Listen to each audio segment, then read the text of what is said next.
Hello friends. हम आज समास देखेंगे और समास को पहचानने का ट्रिक। देखिए, समास की परिभाषा पहले सुनिए। समास दो अथवा दो से अधिक शब्दों से मिलकर बने हुए जो सार्थक शब्द होते हैं उसे समास कहते हैं। नए सार्थक शब्द बन जाते हैं दो अथवा दो से अधिक शब्दों से, याद रखिएगा, शब्दों से मिलकर। ठीक है, तो इसे कहते हैं हम समास। और समास के भेद में आएंगे तो समास के छह भेद हैं, मुख्य छह भेद हैं समास के। पेपर में आया हुआ है कि समास के कितने प्रकार होते हैं, तो समास के छह प्रकार। पहला है अव्ययी भाव समास, दूसरा तत्पुरुष समास, तीसरा कर्मधारय, चौथा द्विगु समास, पांचवा द्वंद्व समास और छठवां बहुव्रीहि समास। तो एक बार तो पेपर में पूछ ही दिया था कि समास के कितने भेद होते हैं, तो समास के छह भेद होते हैं। अब देखिए ध्यान से कि ये जो पॉइंट है ना, ये हर एक समास के आगे लिखा होगा। जैसे मैं एक तौर पर समझा दे रहा हूँ। पहला है अव्ययी भाव समास, यहाँ लिखा है ना, तो यहाँ लिखा है समास का पहला पद यानी पूर्व पद प्रधान होता है। पूर्व पद, पहला पद प्रधान हो, ऐसे लिखा है ना। तो इस सब का झंझट ही समाप्त कर देते हैं इसी जगह। इसी जगह ये पूरा जो हर एक लाइन में परिभाषा लिखा है ना, इसको हर जगह देखना नहीं है, सिर्फ ट्रिक देखना है। देखिए, पूर्व पद प्रधान किसका होता है? अव्ययी का। अव्ययी भाव समास का पूर्व पद प्रधान होता है। पेपर में आया है कि निम्नलिखित में से किसका पूर्व पद प्रधान होता है, तो किसका? अव्ययी भाव का। उत्तर पद प्रधान किसका किसका होता है? तो तत्पुरुष, कर्मधारय व द्विगु। याद रखिएगा, तत्पुरुष, कर्मधारय व द्विगु का उत्तर पद प्रधान होता है। दोनों पद प्रधान किसके होते हैं? द्वंद्व। इसमें देखिए लिखा है द्वंद्व, द्वंद्व माने दोनों। दोनों पद प्रधान होते हैं तो द्वंद्व। और दोनों प्रधान न होते हैं, दोनों अप्रधान होते हैं, वो बहुव्रीहि। दोनों अप्रधान होते हैं, वो बहुव्रीहि। यही क्लियर कर लिया गया, क्योंकि पेपर में आता है किसका पूर्व पद प्रधान है, तो अव्ययी का। उत्तर पद प्रधान तत्पुरुष, कर्मधार है द्विगु। दोनों, द्वंद्व, द्वंद्व तो याद ही रहेगा, द्वंद्व माने दोनों। और दोनों अप्रधान है, बहुव्रीहि। अब सीधे सीधे पहचानने का ट्रिक देखेंगे कुछ एग्जाम्पल के साथ। अव्ययी भाव कैसे पहचानेंगे? अव्ययी भाव समास पहचानने के लिए हमेशा पहले पद पर ध्यान देंगे। जो क्वेश्चन आया होगा उसके पहले पद पर। जैसे क्वेश्चन ये आएगा प्रतिदिन में कौन सा समास है, ये देखिए यहाँ लिखा है, ये क्वेश्चन आएगा, पूछेगा कि इसमें कौन सा समास है। तो कैसे पहचानेंगे, ध्यान से देखिए। शुरुआत में इसमें से कोई शब्द आएगा, प्रति, आ, प्रति शब्द आ जाएगा, आ शब्द आ जाएगा, अनु आ जाएगा, भर आ जाएगा, यथा, यावत, हर। इसमें से कोई शब्द अगर शुरू शुरू में आ गया तो समझ जाइए कि अव्ययी भाव समास है। अब एग्जाम्पल के तौर पर देख लीजिए। प्रतिदिन, प्रति आ गया। आजन्म में आ गया। यथा संभव में यथा आ गया। अनु आ गया, अनुरूप में। भर में, भर पेट में भर आ गया। प्रतिकूल आ गया, प्रति। और हाथों हाथ एक और आ गया। एक ही शब्द दो बार दोहरा दिया जाए, हाथों हाथ, तो वो भी कौन सा समास होगा?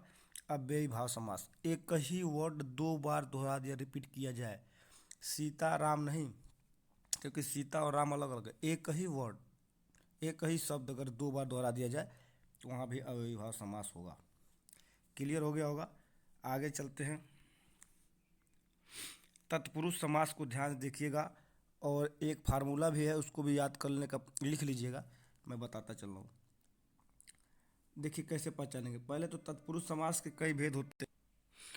तो तत्पुरुष समास के कई प्रकार हैं। अब प्रकार को कैसे जानेंगे कि कर्म तत्पुरुष है कि कारण तत्पुरुष है, कौन सा तत्पुरुष है? तो सुन लीजिए ध्यान से जो मैं बोल रहा हूँ, उसको नोट भी कर लीजिएगा।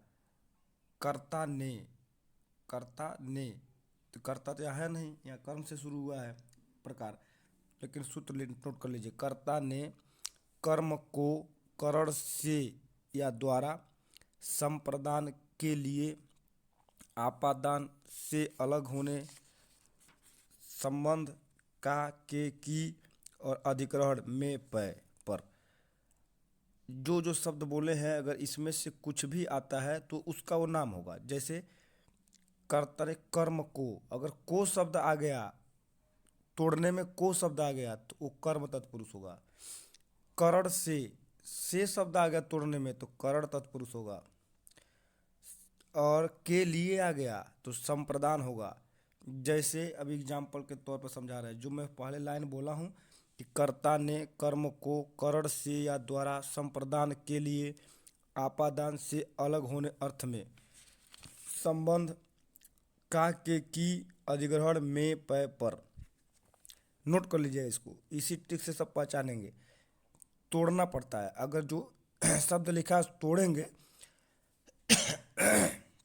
सॉरी तोड़ेंगे, तोड़ने के बाद जो आ जाएगा इसमें से वही तत्पुरुष होगा। देखिए ध्यान से, तोड़ते हैं, लिखा भी है यहाँ पे, लिखा है गगन चुंबी, इसको तोड़िए, गगन को चूमने वाला, लिखा है ना, तो को शब्द आ गया तो कौन सा होगा, कर्म तत्पुरुष। बोले थे भी ना, कर्ता ने कर्म को आएगा तो कर्म तत्पुरुष। देखिए हो गया। यह और भी तोड़ लीजिए, यश प्राप्त, तोड़िए तो यश को प्राप्त, को आ गया, तो इस तरह से सब देख लीजिएगा। फिर आगे देखिए करण तत्पुरुष, करण से, कर्ता ने कर्म को करण से करण से आ जाएगा तो करण होगा।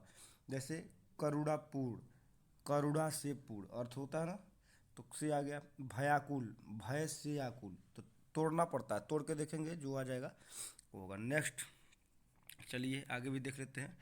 संप्रदान के लिए बोले थे ना, प्रयोगशाला, प्रयोग के लिए शाला, स्नान घर, यानी स्नान के लिए घर, के लिए आ जाएगा तो कर्ता ने कर्म को करण से या द्वारा संप्रदान के लिए, बोले थे संप्रदान के लिए, तो के लिए हो गया। तो के लिए जहाँ जहाँ आएगा तोड़ने पर वो संप्रदान होगा।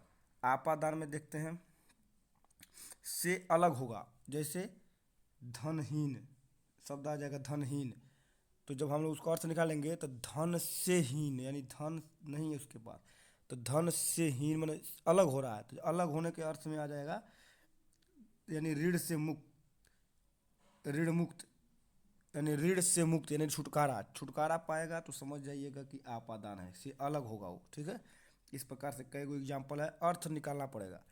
आगे देखिए, संबंध में का के की आएगा, जैसे पूछे राजपुत्र, अर्थ निकालेंगे राजा का पुत्र, तो राजा का आ गया।